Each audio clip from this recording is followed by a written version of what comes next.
G'day guys, it's your boy the MMA Bull here, just checking in to give you our predictions and tips for the main card of UFC 254, Khabib vs Gaethje. While the MMA Bull spotted opportunities in 4 of the fights, the bout we're most excited about backing is the last we will discuss today, so make sure to watch until the very end of the video for all of the juicy details. The MMA Bull has already put out a video discussing the position we've taken for the main event, where we spotted what we think is the best opportunity the UFC markets have yielded this year, so check out that video if you haven't already. The first fight we will talk about is the heavyweight battle between Alexander Volkov and Walt Harris. We expect Volkov will seek to utilise his enormous 80-inch reach to pepper Harris with strikes from the outside in search of a victory over the distance. The stats tell us that Harris, whose 13 professional victories have come by knockout and who has lost each of his 3 fights that went the distance, will likely be looking to add another fast finish to his resume. However, given his KO loss to Overeem that resulted from trying to press a finish and the lack of knockout losses on Volkov's resume, it wouldn't surprise us to see Harris look for the KO later into the fight than is characteristic of him, especially if his early attempts are soundly thwarted by Volkov's jab and footwork. When looking at the markets for this fight, the MMA Bull's immediate thought was to short against submissions, but we were only able to find a mere 2.29% in profit opportunity. We believe the safest opportunity presented in the markets for this fight is to back the second round to commence, hedged against a first round knockout from Harris for a 17.47% profit opportunity if either scenario plays out.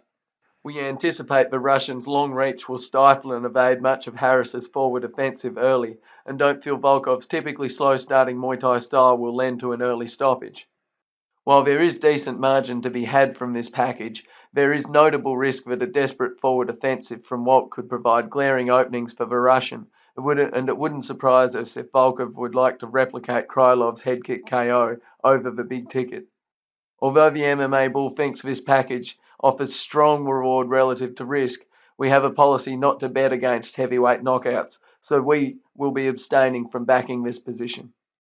The co-main event promises to be an enthralling middleweight title eliminator between the terrifying former heavyweight Jared the Killer Gorilla Cannonier and the former title holder Robert Bobby Knuckles Whittaker. We expect Whittaker will seek to execute a safe tactical game plan, looking to use his speed to pepper and counter the gorilla while evading his power, hoping to extend a lead over the later rounds or find a finish on the feet as Cannonier wanes. But Cannonier is a scary prospect for anybody in the middleweight division and will be a real test of Whittaker's skills. 3 rounds will also favour the gorilla, as Whittaker has spent several years game planning for 25-minute contests. As with the heavyweight fight, the MMA Bull's first inkling was to short against submissions, but we could only find 1.5% in profit potential by taking this position. We then similarly examined backing the second round to commence hedged against a first round Cannonier KO, for which we found only 5.14% in profit potential, not enough to pique our interest, especially considering Jared's propensity to rush forward and past first round stoppage loss to Dominic Hayes. While Whittaker obviously does not possess the same power as Hayes, we could see a scenario in which an overzealous Cannonier eats a sneakily placed head kick that starts a hasty demise. If it was scheduled for 25 minutes, we would consider backing Whittaker by points or KO and Jared by knockout, but under these circumstances, the MMA Bull is once again going to pass on this match. The last fight we will discuss before diving into the good stuff is the main card opener and much awaited rematch between Ion Cutelaba and Magomed Ankarov. The first fight ended in an anticlimactic first round stoppage when Kutelaba's rope-a-dope fooled the anxious referee. Given Ankarov's technical supremacy on the feet and above 80% takedown defense, it will be interesting to see what tricks Cutelaba has in sleeve for this bout, especially as his first plan to play possum and lure Ankarov into a firefight was foiled by an overly jumpy referee. The MMA Bull thinks it is extremely unlikely this fight ends in submission and found a 5.10% margin to short against such. While this is too little for us to be interested, we wanted to discuss the opportunity in case you guys are able to scout better returns. While Cutelaba has some takedowns on his record, his objective is exclusively ground and pound, and both men have no submission attempts in the UFC, with no submission victories on their records overall. Although we wouldn't be surprised to see Kutalaba try and lure Ankarov into a triangle, seeking to replicate Paul Crave's final second victory over the Russian prospect, but we also imagine Ankarov's triangle defense is much improved now.